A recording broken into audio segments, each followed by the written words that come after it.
I think I am live. Facebook is telling me the video is starting, and then one section is telling me that I'm already live. And of course, for whatever reason, when if you've seen my screen, you'd notice how it's saying going live, and another screen is telling you that it is actually live.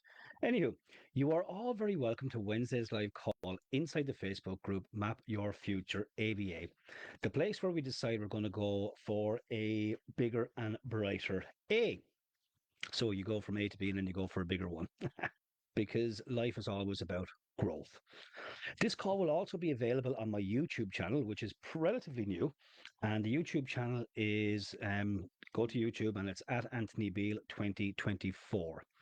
And you're all very welcome to today's call, wherever you're going to be catching it from. Over the last few weeks, I've been saying I'm going to share some strategies that can make an impact to your life when you use them. These are strategies that I personally use myself. They've helped me to create positive habits in my life that help me to improve my results, my sense of well being, my mental and physical health, and have kicked me into action into achieving my goals, what's important to me. And I want everybody to be able to be going after what's important to them. These strategies have helped me to weather the storms life sends us from time to time, which we all get. And without having well being in our lives, peace of mind, that little bit of serenity, we're not really living. We're at best surviving.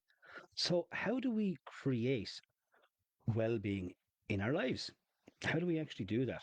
Well, the quick answer is to choose what we really want in our lives.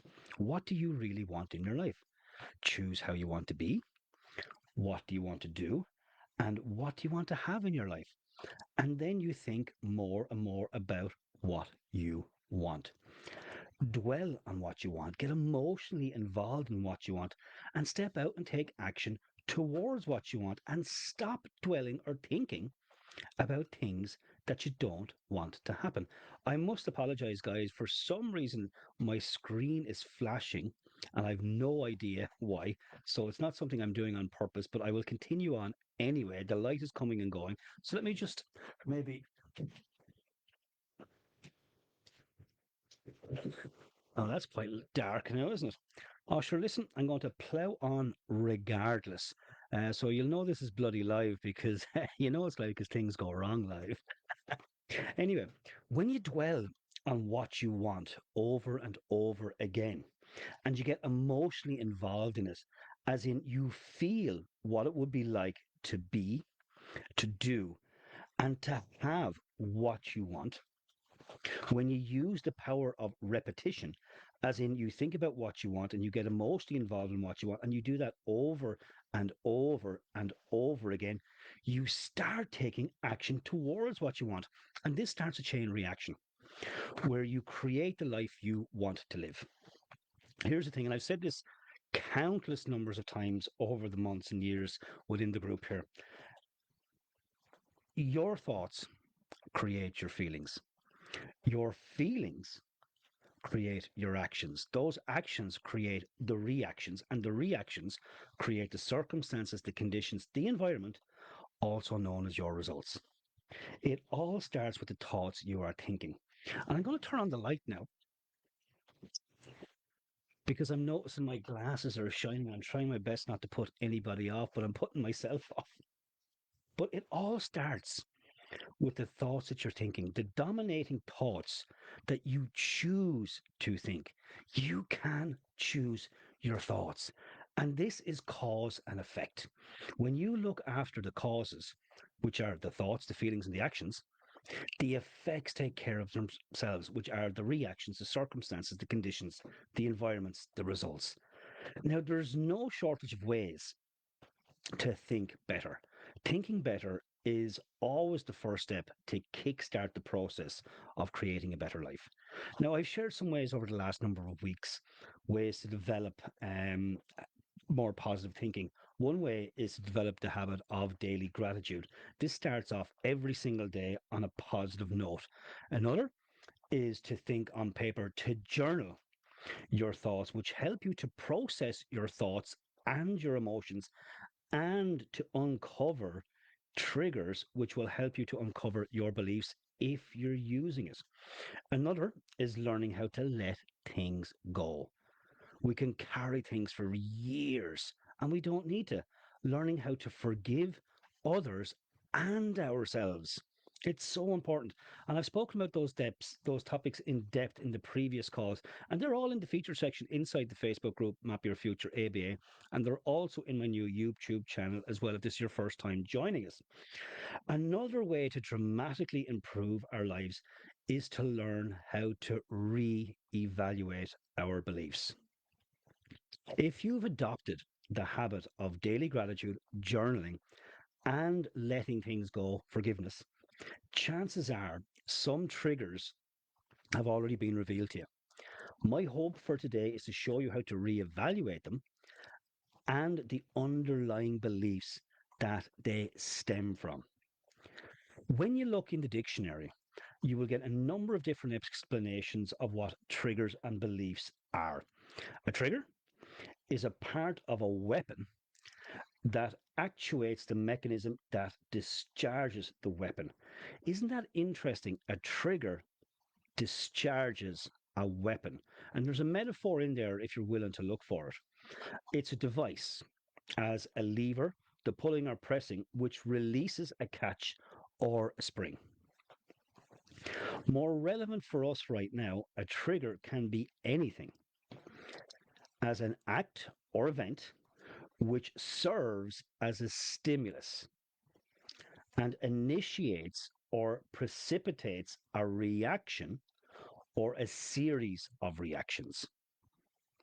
It's something that evokes the memory. In other words, it brings something up into the screen of your mind via your memory into your imagination of a traumatic experience, setting off intense negative emotional reactions.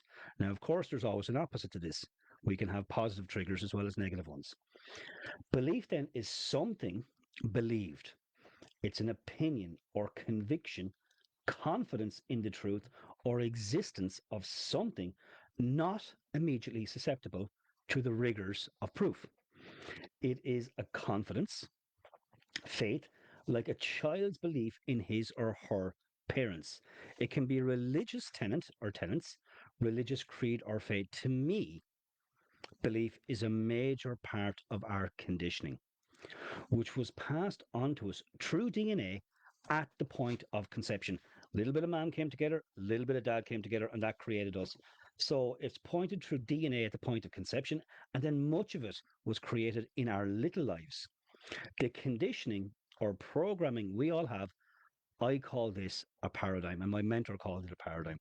The paradigm is a collection of all our habits, beliefs, and behaviors that is stored in our subconscious mind that controls our habitual behavior. And get this, nearly all of our behavior is habitual. Now, with beliefs, I've come to know we have beliefs on two levels. And that explains why so many of us say that we believe something can happen, but we never make things actually happen. It can be really confusing until we really understand what's going on. So let me share some things here. I'm going to use a prop today. I've been dying to use this. I'm going to use my little friend here, the stick person. Okay? So let this represent the mind here. Now, this is not how the mind is, right? But no one has ever seen the mind, and nobody ever will. But we need something to work with. Our minds do work in pictures, and I did go into depth on this in another series of calls called How the Mind Works. But anyway, so we let this large circle here represent the mind, and the small circle here represent the body. The large circle here splits into two. The top half, we let that represent the conscious mind, and the bottom half, we let that represent the subconscious mind.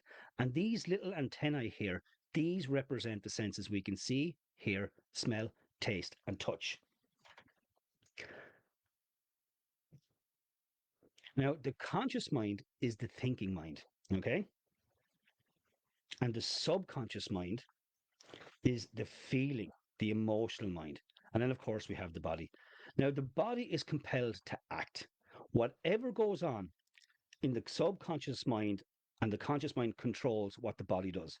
Happens in the mind first, and then the body executes it. The body is compelled to act by whatever goes on in the mind, okay? The thought leads to the feeling. The feeling compels the body to move into action. The body is the instrument of the mind. It does exactly what the mind tells it to do. So when I talk to somebody about their goals, their dreams, things that they really want to do, how they really want to be in their lives, nearly all of them will agree. They know they are capable of doing more than they are right now. And we all are. We're all capable of another level. Every single one of us, no matter how good you are, there is another level for you to achieve to. Because if we're not growing, we're going the other way. That's just a fact. If you're not growing, you're going the other way. So they have belief in the conscious mind. They believe they are capable of doing and being more. But the conscious mind belief is not the problem. The problem is we have belief on two levels. And this explains why we can believe something in the conscious mind and nothing changes because it is our conditioning in the subconscious mind that is in control of our habitual behavior or what we actually do with and through the body. You have belief on two levels. You can have it in the conscious mind, but if you don't have it on a subconscious level, you will not do anything about it. So you've got to get belief, the belief you want, on a subconscious level if you really want to change. You see, in the subconscious, we have the conditioning. The paradigm is in here. And if it's the paradigm that must be changed if we're to have what we want to have in our lives, if we really want to change and to have those changes be permanent. The paradigm is a mental program that is responsible for our habitual behavior. 95 to 97%, and that's not me saying this is from research, 95 to 97% of our behavior is controlled by the paradigm in our subconscious mind. So, how do we change the paradigm? We change it by replacing beliefs, installing new beliefs, new ways of thinking, and replacing habits, installing new ways of behaving. So, where do triggers come up? Triggers are what cause us to habitually react to situations, and they stem from our beliefs. Belief, trigger, habits, reactions, they're all very closely intertwined. Some beliefs we are completely unaware of because they are deep in the subconscious mind under the surface. Do you remember what I said? We have beliefs on two levels, conscious and subconscious. When we become aware of those beliefs, as in we become conscious of them, we can re-evaluate them. And that's really important. In other words, through our triggers, we can become aware of the beliefs we carry and our reactions and be in a position to do something about them. We all have beliefs that serve us and we all have beliefs that don't. What we need to do is to be honest with ourselves and be honest about the beliefs we already know that are not serving us, and then uncover hidden beliefs that also don't serve us. And how do we do that? By using what comes up for us every day in our lives and reflecting on it. Reflect on the people and the things that annoy us. The world is a mirror. Everything reflects back to us how we are. And when we're willing to do some work and uncover that and investigate and reevaluate, we can uncover our beliefs, shine a light on it, and do something about it. So reflect on the people, the things that annoy us, frustrate us, downright make us angry. Those are triggers, and which create usually, not all the time, but pretty much all the time, usually an automatic reaction. Things will come up for you when you journal regularly because you'll be taking note of your days, your thoughts, and your feelings about your days. We can use that to uncover the underlying beliefs which we all have. You can use your current results as a guide to reverse engineer the outcomes back to the initial thoughts, beliefs, and triggers. If you recall what I said, results are from reactions. Reactions come from actions. Actions come from the feelings, and the feelings come from the thoughts. And that's how we can reverse engineer from our results the thoughts, the initial thought or belief that we have. So, right now, this second, some thoughts around beliefs are coming up for you as I'm sharing this information. You are probably even getting triggered right now. And that's a good thing.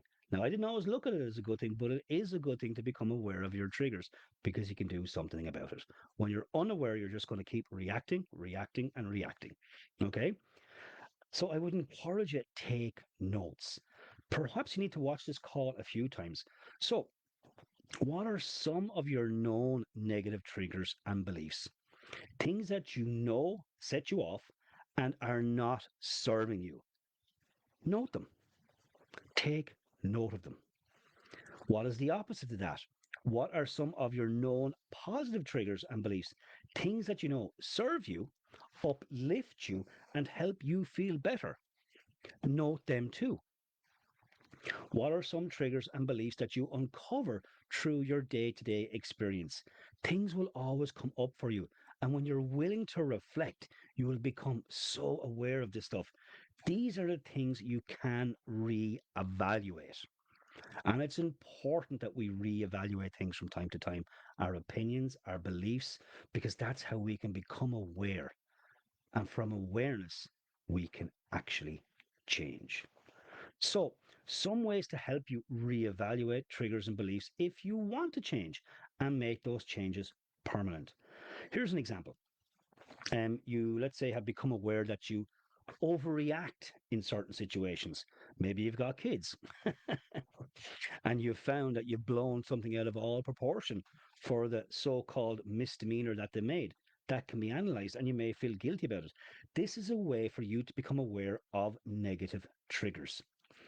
When you're aware of your reactions to a trigger, reactions that you no longer want to make, you can ask, why, when a situation like this happens again, because in all likelihood it's going to happen again, how do I want to respond to it?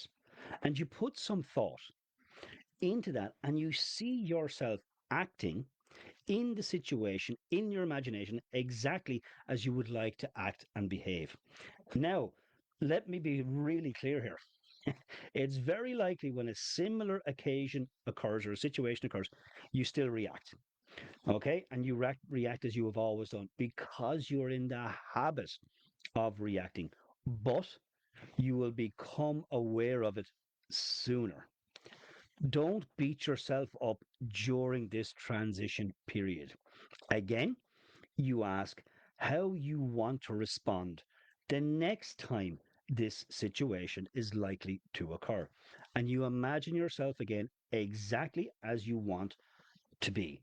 Through repetition and doing this process over and over again, you will eventually catch yourself as you are about to react and you will respond in the new way of your choosing. This is how you change reactions to responses and your triggers cease to be triggers. Now, this is simple. It isn't easy, okay? Because you habitually do things in a certain way. Don't overcomplicate it. Reaction happens, trigger. What's the trigger?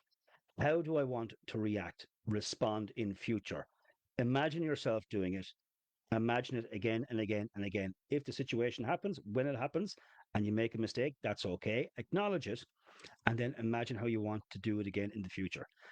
If it's a mistake along the way and you feel compelled to apologize, apologize and be genuine about it. Okay? Now, imagine for a moment, and just imagine this for a moment, if you could respond in the way you want to respond in more of life's inevitable situations, how would that improve your life? Think about that for a moment. If you could respond exactly the way you would like to. And here's the good news you can, but it takes a bit of work. So, with the trigger, if you want to uncover the belief that it stems from, which I would encourage you to do, you want to ask some questions to uncover it fully.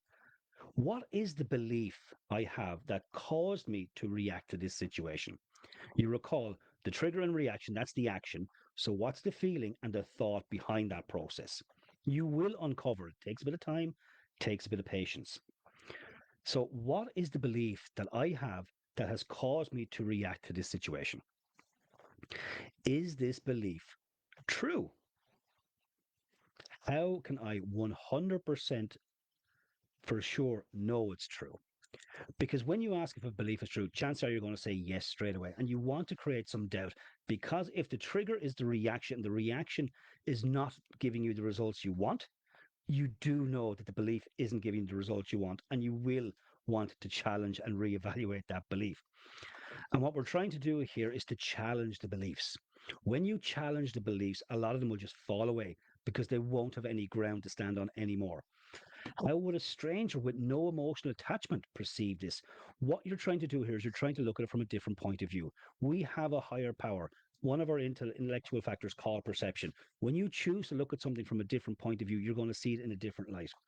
When did I first develop this belief? That's an interesting question because you're going to find when you ask that question, you mightn't develop this belief at all. It's very possible you inherited this belief or it was conditioned into you as a child. Is it something I still want to believe? You get to choose your beliefs. You get to choose them. You get to decide how you want to be, what you want to do, what you want to have in your life, how you want to think, feel, and act. You get to choose that. If you don't want to believe this anymore, ask yourself, what do I choose? What do I want to believe about this situation going forward? And you use your imagination to create the picture of what you want to believe. When you ask these questions, you will gain awareness. Some beliefs will simply fall away as you reevaluate them, but some will require a little bit more work. Sometimes you may need the help of a trained therapist in this. Now, I'm not a trained therapist and I don't claim to be, but sometimes with really deep rooted beliefs, you may need some counseling on it, depending on what it is. Beliefs, they really do have the power to build you up or tear you down. You do have the power to reevaluate your beliefs and decide the beliefs you want to keep and the beliefs you want to throw away. You can let them go. You really can. So many of your beliefs you never decided on. You inherited them. And so many were imposed on you when you were so young before your conscious mind had developed. Because when we're babies, the only part of our mind up until about the age of 5 that's developed is our subconscious. And everything that's going on around us goes right into that subconscious mind. And that explains why we can have so many beliefs and behaviors that don't serve us, that we don't want, but we can't seem to understand why we do what we do. It's because we're programmed to do it, but we can reprogram ourselves. Okay, you can uncover your beliefs by becoming aware of your triggers, the things that set you off, that anger, frustrate, and upset you. And I showed you how to do that. Ask the questions I shared today. Take some time, go back over, stop the video, answer the questions, watch it again, stop the video. You're going to get answers. You're going to uncover things for yourself. And when you uncover it, you can reevaluate sometimes in an instant. Watch this as many times as you can. Deepen your understanding, uncover your beliefs that are not serving you. I would really encourage you to do this now, if not sooner, today. Ask yourself these questions and don't get caught up in the BS that we tell ourselves that we don't have the time. If you work 40 hours per week, that means you have 72 other waking hours you are not working. We can always find time when something is important to us. And I can tell you, working on your beliefs and uncovering your beliefs and your triggers is important work. It is time well invested. If you like what I'm sharing, folks, I would really appreciate it because I want to get this information out to as many people as I can. Invite your friends, share it with people that you know could benefit from the information. If it's on YouTube, feel free to share this with anybody you feel could benefit from it. And if you have about questions about this or any of the other content that's going to be on YouTube or in the Facebook group Map Your Future ABA, you can email me at abeale@anthonybeale.ie, and that's ABEALE at ANTHONYBEALE.ie. Or if you want to know more about how you can work with me, you can book in for a discovery call, and I'll pop a link in below later on in the comments. So just click that. There's a few questions, nothing that's going to give you a brain hernia. And in those conversations, I'll talk about you, your goals, the improvements you want to make, and I'll share some stuff about how I work with people. And we can work out if it's a fit. There'll be no hard selling at all. I never hard sell, I never have. Now, have a great week, everybody. And I'll see you back here next week at 1 o'clock GMT time, where I'm going to talk about goals and how to program them into your subconscious mind so you take action towards achieving them. Have a great week, everybody. God bless you all. Bye for now.